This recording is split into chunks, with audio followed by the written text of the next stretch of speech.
Yo, Travis Knott, you won the giveaway from last week's video. Enjoy your trending comics list. Another week, another list of the trending books in the comic market at the table virtually with an Overstreet price guide advisor. The dude's name is Russ Bright. How you feeling? I am fantastic, Tom. You know what? AMC, GMA, to the moon. All of you apes need to show me your diamond hands. No GameStop stock talk here, comic fam. We got expensive paper to discuss. Hit the subscribe button. You know we're here every single week, and we're going to kick this list off at number 10 with Spawn 314, the 1 in 50 pencil sketch variant, hitting $85 average sales and a high sale for a raw copy hitting $175. Spawn 314 spiking this week with this amazing Greg Capullo cover. Tom, didn't you just talk to the Todd father? Comic fam, I talked to Todd. He was here.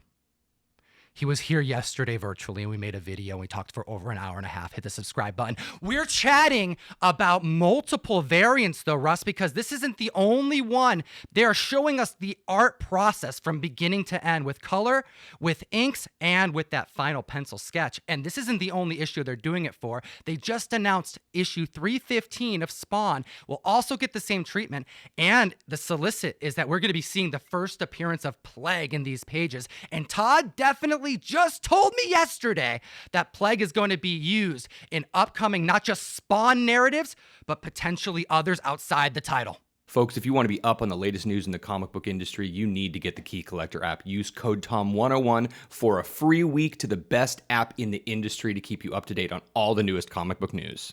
The books on our list actually came from a larger list of 20 that you need to be following so you can keep up on all the comics that were trending in the comic market. Utilize that code, check out the trending 20, and help support the show. And Russ, let's chat about one of the best comic series of all time. Number 9 on the list, Tom. We have Sandman number 6. I came prepared. I'm wearing my Death t-shirt. You know that Preludes and Nocturnes is being adapted to a Netflix series, and we have news this week that Neil Gaiman told us that they are already shooting this gruesome episode. 175% increase in copies sold, a low buy-in of $20 average sales, but a high-grade copy at 9.8 hitting $200 because that Vertigo paper was not very good, very poor quality, and that black cover is near impossible to find without spine ticks. And this comic book, called 24 Hours, takes the reader on a dreadful journey of Dr. Destiny holding patrons of a diner captive and just doing atrocious acts to them and committing mass murder. The fact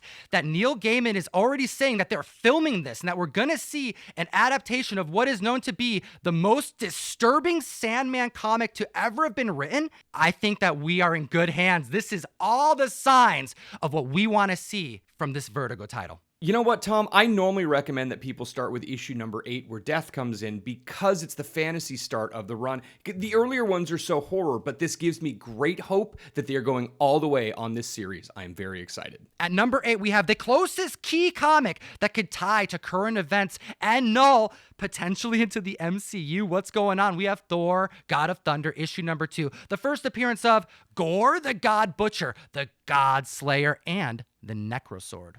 So this book has been hot, but it is picking up steam even more on the news that Christian Bale is going to be Gore the God Butcher in Thor number 4, Love and Thunder. $190 raw with a $400 high sale of a CGC 9.8. Comic fam, you got to keep an eye out for the Blue Banner. We're talking the second print issue of this comic book hitting $250 for a raw copy.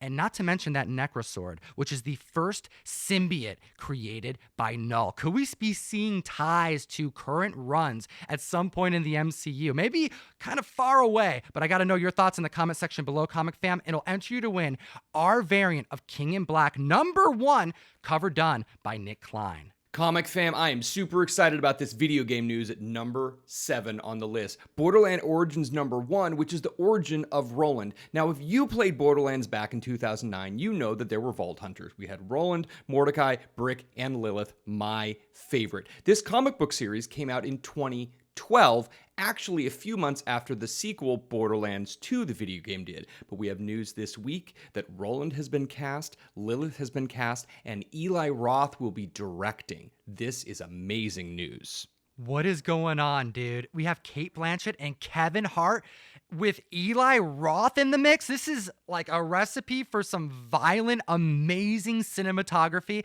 And this book is not one people were specking on. We're seeing an 800% increase in copies sold, $30 average sales, and a high sale of $48 for a raw copy. For those of you who haven't played it, it is a first-person shooter based in the Wasteland on a bunch of vault hunters. You know what? It is extraordinarily plot-driven. A lot of video games like this are not, and I'm excited to see this. And now at the list at number 6, I was so stoked to talk about this book, Russ. We have Young Avengers issue number 10, the first appearance of the son of Scarlet Witch. We have Tommy Shepard. And without getting into too much detail about the episode 3 reveals, I mean, there's so much that could be said about WandaVision right now. Episode 3 really was a transitional episode to really drive in the importance of what is going on in the MCU in this, I don't even want to call it a reality anymore, but Comic Fam, we're seeing $40 average sales and $250 highs for a CGC 9.8 for the first appearance of Tommy Shepard, and big reminder that he will later become Quicksilver in issue 12 of this series.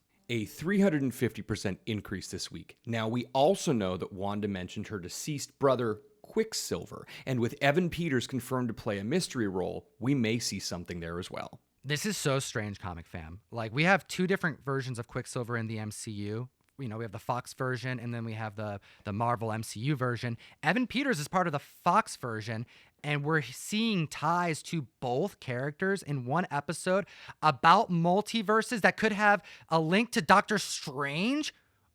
Multiverse of Madness. What's going on, Comic Fam? But I'm down to see Evan Peters. He's one of my favorite actors right now. And I'm also down for number 5 on the list because you know I'm a big HP fan. Another one out of left field this week. We have Mystic number 15, the first appearance of Harry Potter in comic books. Again, if you told me in 2021 that we would be talking about Harry Potter as something that was going to be current and new, I would have said you were crazy. We're seeing $50 average sales for Mystic number 15 and a high sale at $80 that ended on auction, and an increase of copies sold of 300% may not sound too exciting, but that's because of the low inventory and the recent high demand.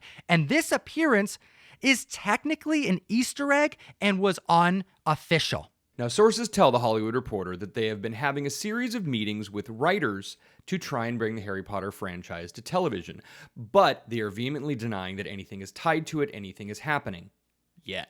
Could we be seeing our favorite wizard hit the HBO Max screen? Well, Comic Fam, in this unofficial appearance, we do see Harry Potter's face. We even see the golden snitch, but we also see a number of other characters from other universes. You see Gandalf. We even have the Spectre, Marvel, and DC characters popping up. And we need to talk about number 4 on this very list because the first time Harry Potter appeared in a comic was unofficial. But the first time he was officially drawn, it was done by Jim Lee. Number 4 on the list, Love is Love. Now, this was a benefit book that actually the proceeds went to help the survivors of the Pulse nightclub shooting in Orlando. It was not a very highly ordered book, but it was a collaboration between DC and IDW. We're seeing $40 average sales and a high sale of $55 for a raw copy, 1,000% increase in copies sold, because although, yes, we do have Harry Potter, we also see Ron and we see Hermione lifting their wands to the sky, drawn by Jim Lee for the first time in an official comic book by a major publication company. We also see a number of really great stories and tributes and characters from both franchises, just really providing some insight and love during a very difficult time. We even see Deathstroke throw away his weapons after seeing the news of this atrocious act of violence that was committed just years ago. It was a really cool thing to see these publishers get together because that's what comics do. They tell the story of culture and history of our time. Tom, I said I was shocked about Harry Potter. I'm even more shocked about this one on the list. A Magic the Gathering comic makes the trending list. Do you think I need to break it down for these folks? Comic Fam, the Shadow Mage, number 1 making the list. And I'm just going to have Russ take over the mic here because, spoiler, don't spec on this comic book. Tom, now, this book, 725% increase this week. We are seeing $8 sales and a high sale of $175 at a CGC 9.8. Fine, it's trending, it's moving, it made the list, but really, no one in their right mind should ever have paid to grade this book, but apparently one person did. There is one CGC 9.8, and that's what sold for this money. Now, any of you who've been paying attention to Magic Comics for, the last 25 years, know that they are roundly forgettable. These Armada comics are literally a dime a dozen. I had a comic shop that went out of business in 1995 bring all of their backstock to me this weekend. I got 100 copies. Every single one, this exact comic, are sitting in my 50-cent bin right now. People want to go to the shop on Saturday and buy these from me. You can at 50 cents a piece because it's not worth anything. Now, notoriously, these Magic comics have been really high print run and they're just aimed at the wrong demographic. The Magic players are not the ones reading the Magic comic books. And we've noticed that the only times that these comics sell in the past are when they have a promotional card in them, because Armada made the comics and Armada went out of business. Dark Horse made Magic comics and they didn't sell very well. IDW started making Magic comics and they included a promotional card. I actually had Magic players at my shop who bought copies of the comic off the wall, opened the plastic bag, pulled the card out, put it into their deck and said, "Do you want the comic back?" That is literally how little they cared about the comic books. Now, that being said, on the Shadow Mage, don't spec, don't buy. Now, we do have news from Boom that I am actually excited about.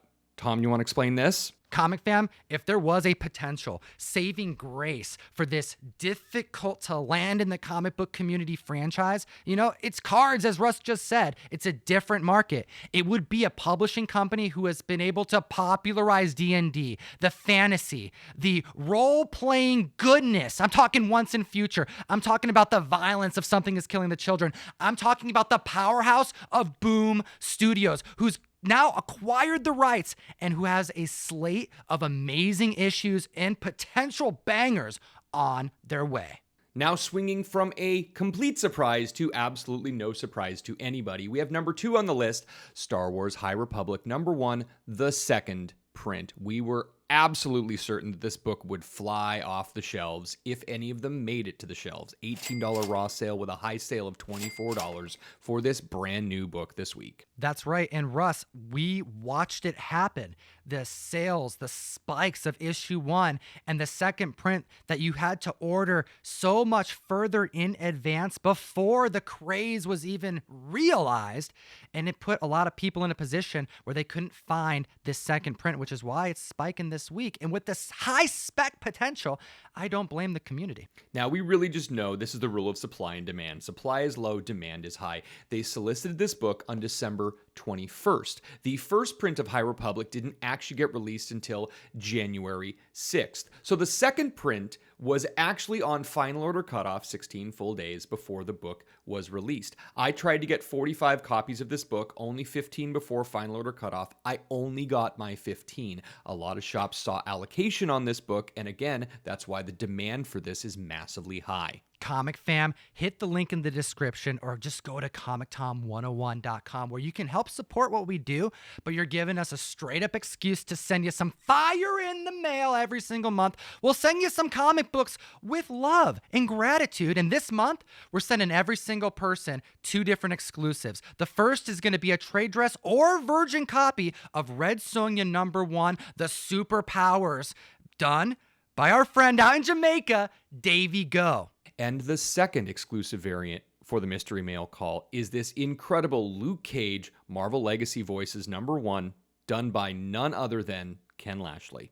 Only 2 weeks left to join the community. Get your exclusives and prepare for Kaiju Madness at #1, the #1 most trending book of the week. Hit that subscribe button. You know we're going to be here for you next week chatting all the comic news. We have Bronze Age goodness, Godzilla #1. From Marvel Studios, the first time we had a Godzilla comic book printed in the United States, we were seeing $55 average raw sales and a $300 sale for a CGC 9.8 on this incredible book. 121% increase in copies sold after the trailer dropped this week. Comic fam, we are going to see the god go against the king.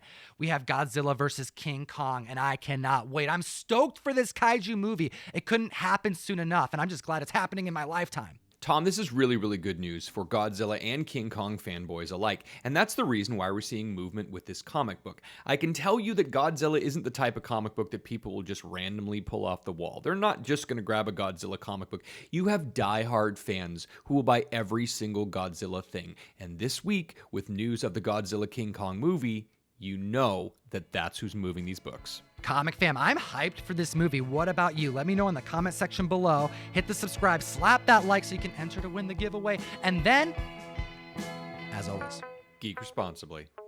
enough said. Comic fam, we have other videos for you to watch. I appreciate your time today, but I still want more of it. So watch some videos. Have a great weekend. Bye.